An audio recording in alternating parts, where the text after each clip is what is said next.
शेरपुर विकासखंड भागलपुर श्रीमती किरण राजभर दुधौड़ा विकासखंड काशनाबाद ग्रामोद्योग विभाग से श्रीमती संगीता देवी अगस्ता विकासखंड सदर आपका सम्मान किया जा रहा है। श्रीमती संगीता देवी विकास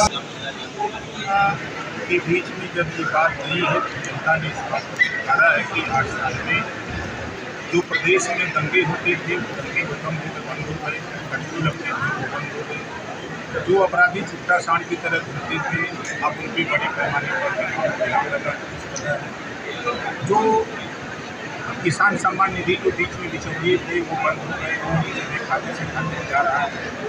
आयुष्मान कार्ड जो बना है सीधे गरीब उसका लाभ ले रहा है, राशन सीधे उसके दस्तक पे ही राशन अंगूठा लगाने पर या उसका अगर अंगूठा नहीं काम कर रहा है जो विकल्प है वहाँ तक पहुँच रहा है। किसान की नई तकनीकी आ गई, आज जो नहरों में पानी समस्या जो नहरें पूर्ण नहीं थी उसको पूर्ण कराने का काम आगे बढ़ा है। गन्ना भुगतान बड़े पैमाने पर हुआ है, बेरोजगारों को रोजगार, नौजवानों को नौकरी देने का काम जो सरकार ने 8 साल में किया है। जो नारा था सबका साथ सबका विकास, उसमें मोदी जी के नेतृत्व में और अच्छे से काम चल रहा है। सर, राजनीतिक सवाल है कि अखिलेश जी कहते हैं कि योगी सरकार के 8 साल, और उन्होंने कहा कि कन्नौज विकास से कट गया, लूट और भ्रष्टाचार बढ़ी है। कन्नौज के ही प्रयोग सांसद कन्नौज हम भी 5 साल लगातार वो मुख्यमंत्री थे, वो कन्नौज की बात तो करते हैं लेकिन 27% आरक्षण के बंटवारे की बात नहीं करते। देश में रोहिणी आयोग का गठन हुआ, रिपोर्ट आ गई, समीक्षा भी हो गई, उस पर चर्चा ये नहीं करते हैं। लोकसभा चल रहा है, वहाँ इसको बोलने की हिम्मत नहीं है। हक लूटने का काम जहाँ है वहाँ नहीं बोलेंगे।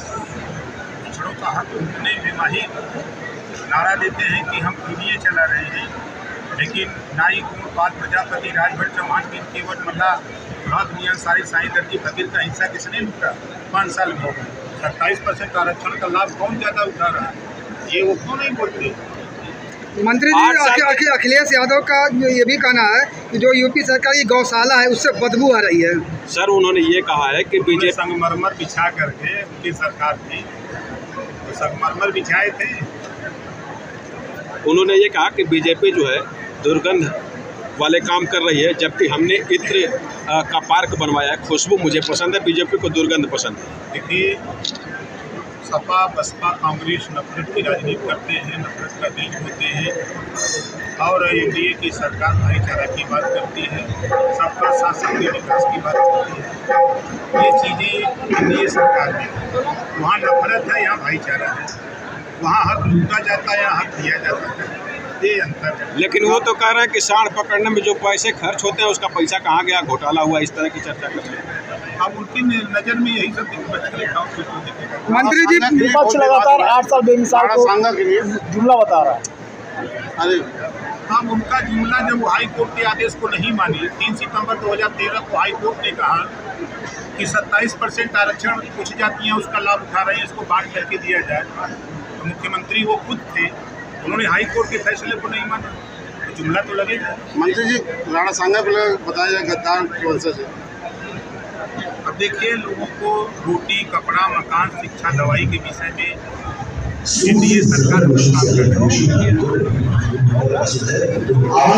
काम है, रोटी, कपड़ा, मकान, शिक्षा, दवाई।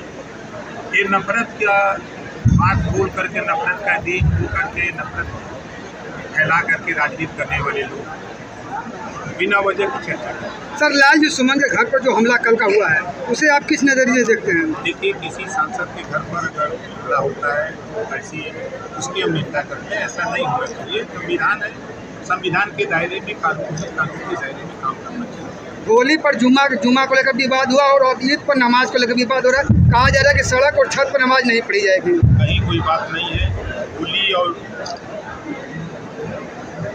जो ईद और नमाज की बात आप करते हैं, सब सकुशल है, कहीं कोई कुछ नहीं है। कुछ ऐसे शरारती तत्व हैं जो बिना मतलब की बतियाते हैं।